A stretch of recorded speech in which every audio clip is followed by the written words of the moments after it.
All right, welcome to today's forum for City Council here. My name is Brian Geary. I serve as the chair of the Olathe Chamber of Commerce's Business to Government Advocacy Committee. It's my honor to moderate today's forum with Robyn, Essex, and Chad Carroll here for City Council. The Johnson County Public Policy Council is comprised of the 10 chambers of commerce serving Johnson County. Developed today's questions focusing on business and community issues. We'll begin candidate speaking order alphabetically, and we'll rotate throughout the forum each question. We will start with a brief 3-minute opening statement by each of you, followed by our Q&A. We'll have 1.5 minutes each on each question, and then we'll end with a 2-minute closing statement. Due to time constraints, there will be no follow-up questions, any formal rebuttal time, or any audience participation. So, good to go? Great. So what I'd like for each of you to do, we'll start with Chad here. I would like you to introduce yourself, give a brief background on yourself, any organizations you've been involved with, and why you feel you're qualified to serve on the Olathe City Council. Okay, perfect. Afternoon, everyone. My name is Chad Carroll. I'm a husband, father of 3, and candidate for Olathe City Council Ward 1. I often get asked why I decided to run, and it is truly because I've always tried to be of service, whether that be my friends, my colleagues, or to my community. Growing up, my mom helped me understand the importance of education. I knew that education would play a critical role in achieving the goals that I set before myself. After high school, I attended Longview Community College and received my associate degree. Then during the recent pandemic, I went back to school, earning my bachelor's degree in business administration from Columbia College. I've worked in the financial industry for over 11 years, and all of my roles have revolved around service. I've had the pleasure of helping people achieve their dreams by providing thoughtful solutions to their problems. If elected, I want to continue helping the residents of Ward 1 and Olathe reach their dreams. Olathe is nationally recognized as a great place to live. My wife Ashley and I made the decision to make Olathe our home in 2013. And this was due to its stellar reputation, standard of living, and sense of community. My campaign is focused on maintaining our current city services, supporting our public safety departments, expanding our local economy, and preparing Olathe for the future. I've had the opportunity to be involved in my community by working with great organizations such as Prep KC, Kansas City Scholars, and Friends of JCDS. Now is the time to elect officials that are invested in Olathe and have the vision to make the city that is welcoming to everyone. Thank you. Robyn, your opening statement, please. All right. Well, good afternoon. Thank you to the Olathe Chamber and Natalie Bright, always for organizing this, and Brian for being our moderator and telling us when to cut it. I have lived in Olathe for about 37 years now. I received my bachelor's degree in business administration as well, but from our hometown college here at Mid-American Nazarene University. It was there that I met my husband, and we decided to stay here and raise a family. We fell in love with Olathe. We had 3 sons who all attended Olathe Public Schools. My oldest is, I'm going to take a minute to brag, an internal medicine resident at KU Medical Center. My middle son is a recent computer science graduate, and my youngest is a sophomore at Northwest Missouri State University on a football scholarship. Go Bearcats. I have to say that. A little about me. As a young mom, I set out to learn more about my city. I started attending school board meetings, city council meetings, and even taking classes, including the Olathe Civic Academy, the Olathe Public Schools Academy, and completed the training to join the Certified Emergency Response Team through our Olathe Fire Department. That's a story in and of itself about why I did that. Hopefully I can have time for that. I mentored youth for 28 years, coached youth sports, and volunteered and worked in the Olathe Public Schools. After investing years in my community, I then started to inquire about serving on a city board or a commission. I was eventually appointed to the Planning Commission, and after serving there for 14 months, our long-serving councilman in Ward 1, Larry Campbell, stepped down in the middle of his term, and I went through the interview process and was appointed to that seat in March of 2022. So it's been an honor to serve in that capacity. My professional background includes corporate training, so I taught courses to employees to teach them how to get along with each other. Early childhood education and real estate. I have experience in all three levels of government, local, statewide as a legislator, and federal as an immigration and passport worker for the United States Senate. In the State House, I currently serve on the transportation, I have to count them, local government, insurance, water, and what am I missing? Elections committee. I wear my local control hat often as we have hearings and vote on bills that affect municipalities. I'm proud to say that my first bill was for the Olathe Fire Department that put a process and timeline in place for rural fire districts after voluntary annexations to our city. If you want to know more, we'll do that offline. But that bill was signed into law in April. Super proud of that. It's been an honor to be a part of the team that has earned a 93% overall satisfaction rating in quality of city services, according to the 2022 Direction Finder survey. We're consistently ranked nationally as one of the best places to live, and citizens agree that 90% saying they're very satisfied with our quality of life here in Olathe. We have and always will be a place for all. Thank you. Thank you both for your opening statements. Robyn, you'll start our Q&A here with our first question being, again, a minute and a half response for each of you. As a candidate, what are your top 3 policy issues, please? All right. Well, I'm going to do 4, but I'll pretend like it's 3. One is to preserve our quality of life. That is obviously important to everyone. Our services are outstanding. We've got to keep it that way. The hard part about being the top of the citizen satisfaction survey is we have to stay there, even though we're growing and things are changing. Secondly, support our first responders. This is a big one. So we remain one of America's safest cities. Safety is high on everybody's list. Support includes paying a competitive salary, so we keep the talent we attract. We also have incredible training facilities for the fire department, and by the time the police headquarters and firing range are complete, our training facilities will be top-notch there too. So investing in our first responders, we will continue the excellent outcomes that our citizens have come to know. One more thing on that, the committee programs like Kicking It with the Cops and school field trips to the fire station, many other events that this city does, those things have really done a lot to build relationships and trust in our community, and I hope to see a lot more of that. Focus on infrastructure. First, traffic and congestion management, high on everyone's radar. We need to invest strategically in roads as our community grows. That includes addressing the train traffic, hello Ward 1, that's been an issue I hear about a lot, and the safety issues at those crossings. We also need to focus on maintaining, replacing existing infrastructure to protect our current investments. Staying on top of these things will save us money in the long run. And last but not least, fiscal responsibility and transparency with taxpayer money. Finding that balance between funding the needs of the city and not overspending. Thank you. Thank you. Chad, your top 3 policy issues, please. Thank you. So my first priority is growth. Being in the financial industry, I understand the importance of economic growth and the benefits of having a robust local economy. We must attract small and medium-sized businesses. We also must continue to deepen the relationships that we have with our large businesses, such as Garment. Now is the time to diversify the businesses that we have operating within Olathe. My second priority is safety.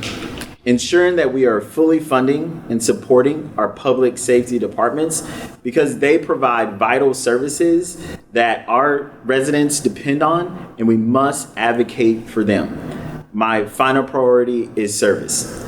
I want to be of service to the residents of Ward 1, and I want to ensure that we maintain our city services at a level that residents have become accustomed to. Thank you. All right, Chad, you'll start with this, go first on the second question here. What are your views on the value that Olathe citizens receive for their local tax dollar? And what changes, if any, would you propose to the city's budget? Okay. We have top-tier city services. That is one of the reasons why Olathe is consistently listed as the best place to live regionally and nationally. We are a full-service city, and I believe that Olathe residents appreciate this and feel as if they receive great value from the services that the city provides. In terms of the budget, there must be a continued focus on the economic development of Olathe to not only attract new residents, but to keep current residents happy.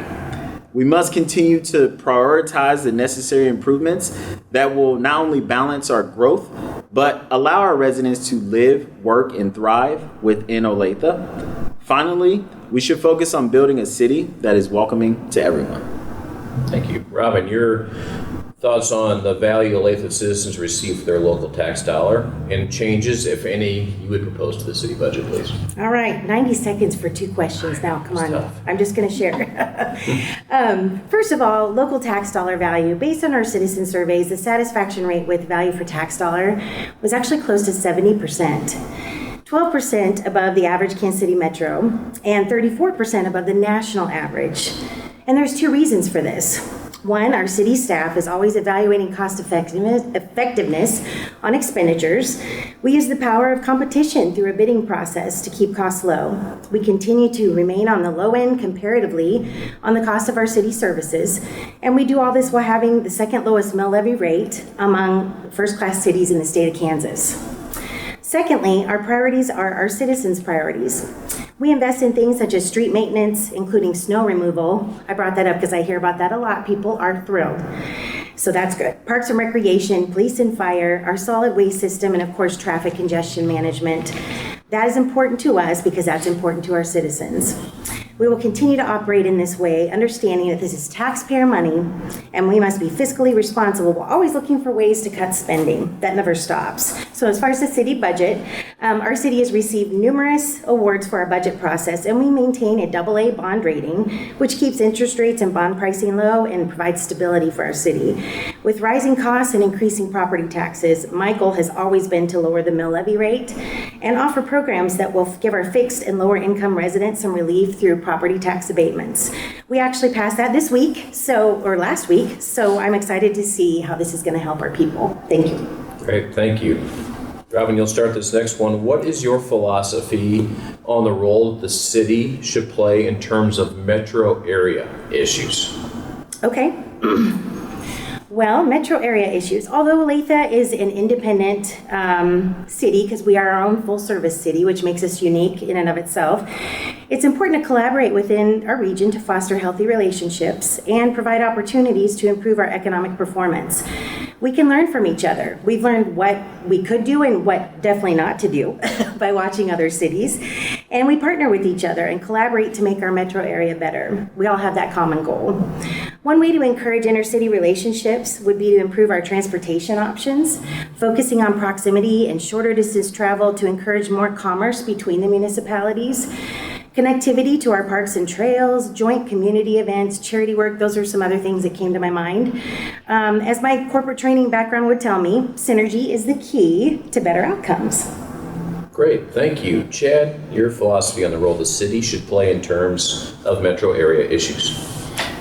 Being in the Kansas City metropolitan area, we should ensure that we're collaborating not only with Kansas City, Missouri, but other Johnson County cities to ensure that we're working towards the betterment of the region. As a city that is leading the way in Johnson County, we should also lead the way in tackling metropolitan area issues. By tackling obstacles together, such as regional transportation, this supports the advancement of the entire metropolitan area. Thank you. Okay, Chad, you'll go first on this one. Over the last 20 years, Olathe's development has outpaced many Johnson County communities. How would you help continue this high-quality growth in Olathe, first of all? And what role do you believe Olathe should play in economic development to bring the jobs and capital investment to Olathe? So I think with the first question, it's vital that we stay focused on balancing that growth.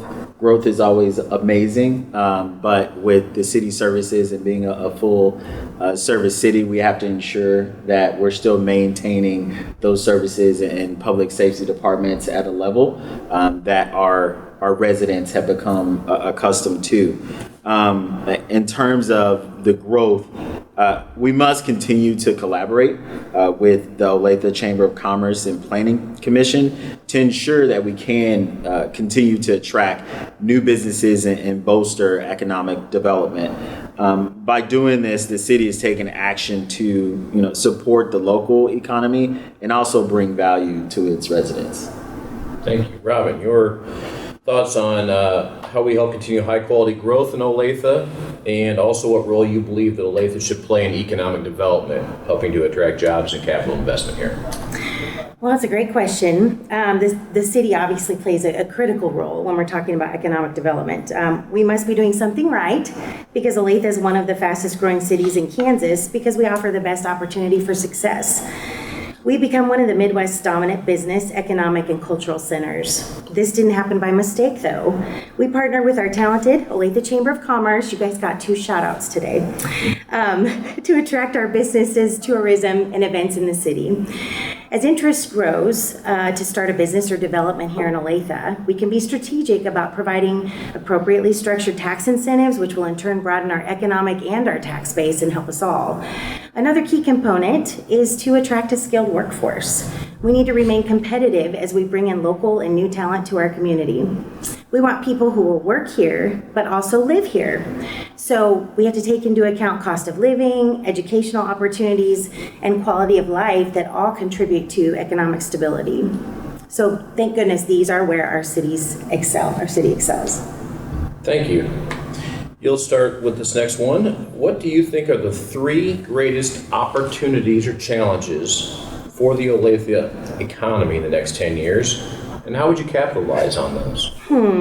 Opportunities or challenges for the Olathe economy. Is it okay if I do more? I'll try to read it. Okay. So first, I would say our greatest challenge is the burden on our mill levy as we are addressing our aging infrastructure, managing our high rate of growth, and protecting our bond rating.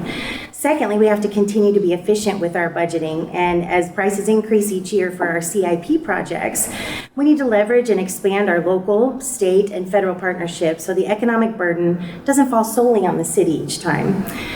Third, we need to continue to visit our regulations and ordinances for future development projects to accommodate our changing city needs, understanding that our goal is to be business friendly without sacrificing quality. And last, I would say the lack of affordable housing has been brought up many times by my constituents, but this is not through a fault of our own, I believe. Olathe currently has over 60% of the affordable housing options in Johnson County. The problem is, which is also a good thing, is that nobody's moving. So this affects the natural progression of housing when our young people need to starter homes, then later move to larger homes to accommodate a growing family or a change in their lifestyle. And then we need options for our retirement community as they look to downsize or have maintenance provided options. So we'll continue to study the best ways to address these issues until we find that solution. So it's a work in progress. Thank you. Chad, your 3 greatest opportunities or challenges for the Olathe economy in the next 10 years and how you would capitalize on them. Okay. Olathe is growing at a rapid pace. We have to continue to provide value to residents and also attract new residents to our great city. Building our local economy by supporting and attracting small and medium-sized businesses through various incentives, funding and supporting our current public safety departments to ensure they're able to properly manage the growth. City services must remain at a level that our residents have become accustomed to. And also, there must be a strong focus on affordable housing. That way people actually have the opportunity to live, work, and thrive in Olathe.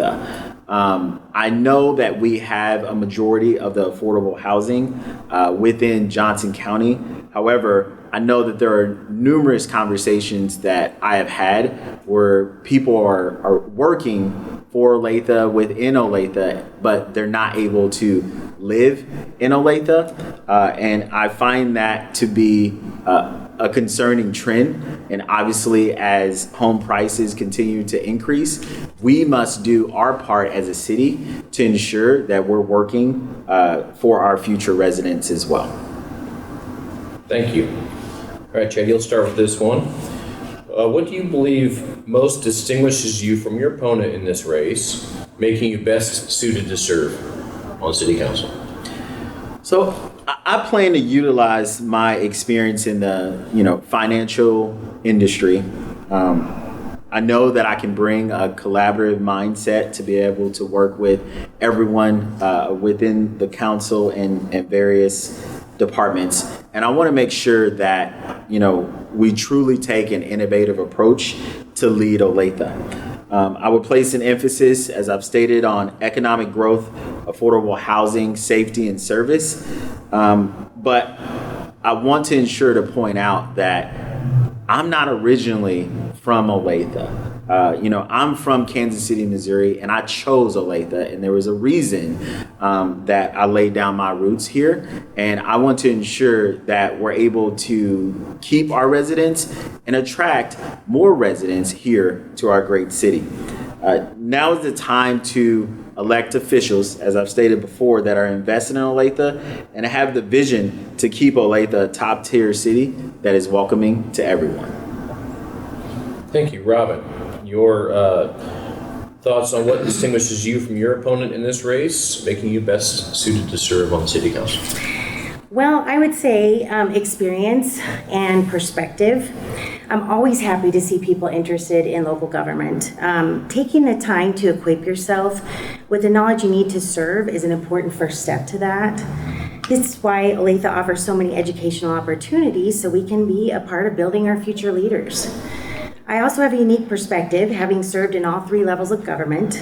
I understand the process of how these systems work together and how to actually get things done. City Council is a balancing act, taking into account staff's expertise, zoning and planning, the business community, constituent concerns, and even weighing past decisions and outcomes. I have this experience. I believe that Chad had mentioned, I don't know if you brought it up this time, in your survey, that we must move away from the divisiveness and focus on innovative thinking. I think our council would take issue with that statement because we always listen and learn from each other.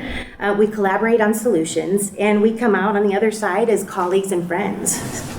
The council is filled with professionalism. So I just want to build on our success. I believe I'm the best candidate for this position and would be honored to serve another 4 years. For more information, you can find me on Facebook at Robyn Essex for Olathe City Council or visit my website at essexforolathe.com. And I'm asking for your vote on November 7th. Vote like your future depends on it. Thank you. That wraps up our Q&A portion. So we'll move on to our closing statement. Each of you will now have 2 minutes for a closing statement. And Robyn, you will start. All right. Well, many will tell you that a life of service is a calling, but when you experience hardship and you see service on full display, it takes on a whole new meaning. We had a total lost house fire back in 2010, and it seemed like a dark time until we saw the care and compassion of our fire department, our police department, our church and school community, and our neighborhood who all came together to help. I wanted to give back and jumped in to volunteer for CERT, Certified Emergency Response Team. That way, when there's an issue in Olathe, I can jump in and help, and I've gone through the training to do that. I educated myself on Olathe and proactively looked for ways to make a difference. I pursued getting involved in a volunteer committee or board capacity and was first appointed to the Olathe Planning Commission. I learned so much about the city through that experience, and later I was appointed to finish the term of Councilman Larry Campbell, as I mentioned earlier, and it's been such an honor to serve on the council. I want to continue to provide my expertise and work collaboratively with this amazing group of people that the voters have assembled. I want to build on our successes and continue to move Olathe forward. Thanks again for having us. Thank you. Chad, your 2-minute closing statement, please. Thank you. I would like to thank the Olathe Chamber of Commerce for hosting this candidate forum and Brian Geary for moderating this event. As I stated earlier, if elected, I will utilize my professional experience and passion to help the residents of Ward 1 reach their dreams by providing thoughtful solutions to their problems. We must focus on the future of this great city by collaborating with the Olathe Chamber of Commerce to build a robust local economy. We have to continue supporting our public safety and city departments that keep our city running and provide vital services to our residents. Finally, we have to advocate for our residents and provide the necessary improvements and changes that they would like to see. I appreciate your time this afternoon. You can find out more about our campaign on Facebook, Carroll for Olathe, or you can go to our website at carrollforolathe.com. Thank you. Thank you both. And this concludes our forum for Olathe City Council Ward 1. I want to thank both Robyn Essex and Chad Carroll for participating in today's program. It's very informational and helpful for everyone. And for more information about these candidates and all of our candidates, videos of this and other candidates' forums, advanced voting details, and much, much more, you can visit www.votejoco.com. And please share this resource with your colleagues, your family, and your friends. www.votejoco.com. And on behalf of the Olathe Chamber of Commerce, thank you to everyone for taking advantage of this important opportunity to learn about these candidates. And thank you again, Robyn and Chad, for taking the time. Best of luck on both of your campaigns. Thank you. Thank you. Thank you.